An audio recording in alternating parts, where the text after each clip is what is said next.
Hey guys, hope you're having a great day. Hope you're having a great life. We are on our final video in our full album reaction series for Black Sabbath, Master of Reality.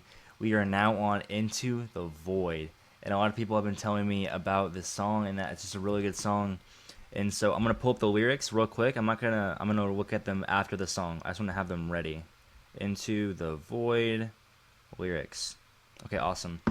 And I have them, so after the song, we're going to go ahead and do a little bit of in-depth, slightly in-depth, analysis into the lyrics. So with that said, let's go ahead and start it, guys.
All of you, look at me right now.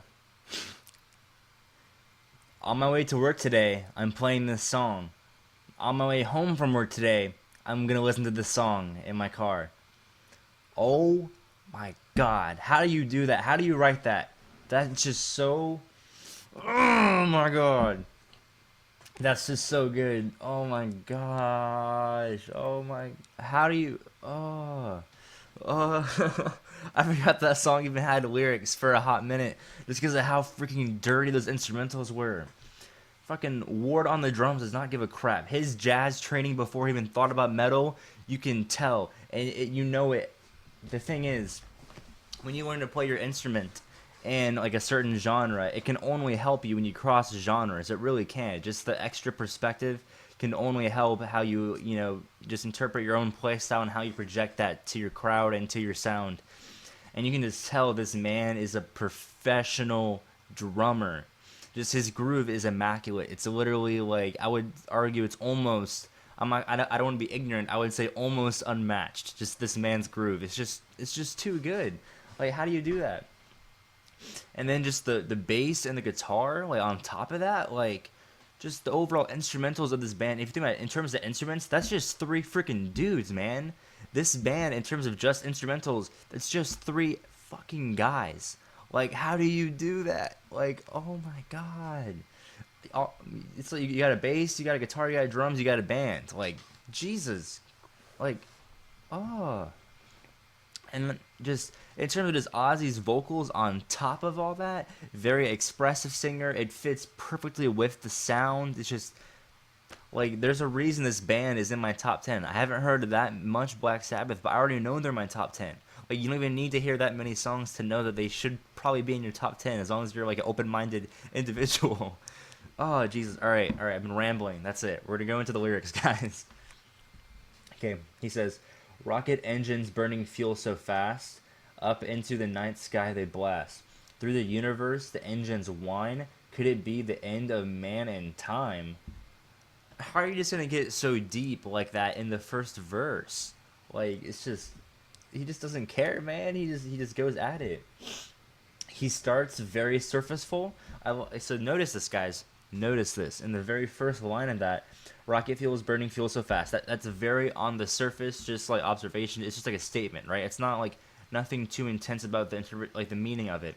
But if you skip to when you get to the last line of that verse, could it be the end of man and time? Now, I want us all to understand and appreciate how quickly he freaking brought up the speed of how intense the song is in terms of like what he's talking about, if that makes sense. Like, that very quickly took form. Very quickly. Back on Earth, the flame of life burns low. Everywhere is misery and woe. Pollution kills the air, the land, the sea. Man prepares to meet his destiny, yeah. So he's literally talking about how we're kind of like destroying the planet. And this is a very interesting time to be like, so nowadays it's very, all the science, it's not very hard to conclude that, climate change is legit. But in the 70s, in the early 70s, in this time period, what he's talking about here is extremely controversial if you think about it. And I really like how Black Sabbath and Ozzy, they're not afraid to like shed light on controversial topics and speak their mind. You know what I mean? Like War Pigs, like things like that. Like, that was a very controversial track to the point where the record company, they said, hey, that cannot, like, the title of the album cannot be War Pigs. Like, that can't be the title track. You have to make a new title track. They go, okay. And then someone told me they wrote Paranoid in 30 minutes, and they're like, all right, that's title track. Boom. But they kept War Pigs as the first song, which I love that. But either way, they're not afraid to shine a light on these topics way ahead of their time, too. Like, in the 70s, like, or at least in the early 70s, like, talking against war, obviously, it became a big thing with, like, the hippie movement and all that. But there had to be the first people to speak out against their own nation and things like that in terms of, like, their war interests. And so that was a huge deal. Now he's talking about how pollution everywhere. And now that ties back to the very first lyric, rocket engines burning fuel so fast. And so fast, it might not be referring to the immediate combustion engine like burning quickly, but it might be referring to just over the course of months and years, like we're burning through a lot of fuel very quickly. Could be what he's also referring to. So yeah.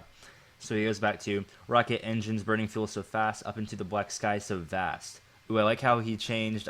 So at first he said, "Up into the night sky they blast," and now he's saying, "Up into the black sky so vast." I like how he changes the lyrics slightly. It just shows that he's very thoughtful in terms of whenever he's crafting lyrics. Like, that's just really important to me in terms of like a listener and being entertained and being impressed. Because in the end, when you're listening to a band or an album, you want to be impressed. You want your expectations ideally to be exceeded. And that's what great bands do to you, and that's what Black Sabbath just did to me when I listened through this whole album straight through. Let's see. Burning metal through the atmosphere, earth remains in worry, hate, and fear. Yeah, man, burning metal through the atmosphere. Yeah, it's intense stuff. And if you think about it, like whenever you're burning, when you have a combustion engine, I'm in, I actually just took a chemistry for engineers class this semester, and when you have a combustion engine, so you're putting through gasoline, which is like C8H something. I don't remember the exact chemical formula, but in that reaction, one of the products is CO2 in its gaseous form. Now, even though it's a gas, it's still matter. It still exists. It has a mass, right? So when you're just pumping copious amounts of matter into the atmosphere, it's not going to help your ozone layer. It's not very, overall, it's not very beneficial. And, it's just, I'm not going to get too much into it because, you could say it's slightly controversial still. But, yeah, I don't want to get too much into it. But, yeah, overall, not too good. All right. With the hateful battles raging on, rockets flying to the glowing sun, through the empires of eternal void, freedom from the final suicide. This just sounds like some type of riddle, and I'm trying to figure it out real quick. With the hateful battles raging on, so I thought he could be like referring to war and all that type of stuff. Rockets flying to the glowing sun. Rockets flying to the glowing sun. I'm trying to think of like what exactly he means by that. Is he talking about just like sending rockets into space towards like what might be seen as the sun? Through the empires of eternal void, freedom from the final suicide. I'm trying to figure. I don't know exactly what that means, and I would appreciate it if you guys tell me below like what exactly that lyric meant. I would really appreciate that. All right, freedom fighters sent out to the sun, escape the brainwashed winds and pollution, leave the earth to all its sin and hate, find another. Find another. What this leads me to think he's talking about is just the idea that the earth is going to eventually get so bad that we're just going to have to find a new planet. So when he's saying, leave the earth to all its sin and hate, find another. Like, okay, we tore up this planet, we took all the resources, all right, let's find another planet. And at that point, the human species was acting if you think about it, it's acting as a virus to the living organism that is the earth, if that makes sense. And I don't know if you guys like fully agree with that synopsis, but that's kind of like how I view it sometimes. And I got a lot of that from, I don't know if you guys have seen The Matrix. I feel like a lot of you guys probably have. But there's a scene in the very first Matrix movie where the computer that is like Agent Smith or whatever, he has Morpheus in the building, and I hope this isn't a spoiler if you haven't seen it. I don't know if you care. If you haven't seen Matrix by this point, sorry, you're lost, right? I guess. But basically, he's kind of saying that humans are a virus to the planet. How we just like feed off the resources and then all that good stuff, and how we're not taking proper care and all that stuff, and how we eventually in the movie, I think they nuked the sun or something like that. They did something silly to where it like cast shadow on everything, like all these intense clouds, and it ruined the ozone layer and all that stuff. So either way, I have that thought sometimes that like we're doing more bad than good, but I feel like over time, in the end, we'll figure it out. We'll get our ground, and we'll aim towards. We'll be progressive. I feel like in that sense, in terms of like destroying the planet. But yeah, this was an amazing song though, guys. Like, damn. Go ahead and give me your thoughts, your interpretations on the album, on the song. I'm going to go ahead and record a final thoughts video for this album. I'll give my final thoughts on the entire video. So if you're interested in my final thoughts on the whole album, you can go ahead and click over to that, because it should be up by the time you're watching this. So yeah, hope you guys have a great day. Hope you guys enjoyed this series. I'll see you guys at the final thoughts video. Have a good one.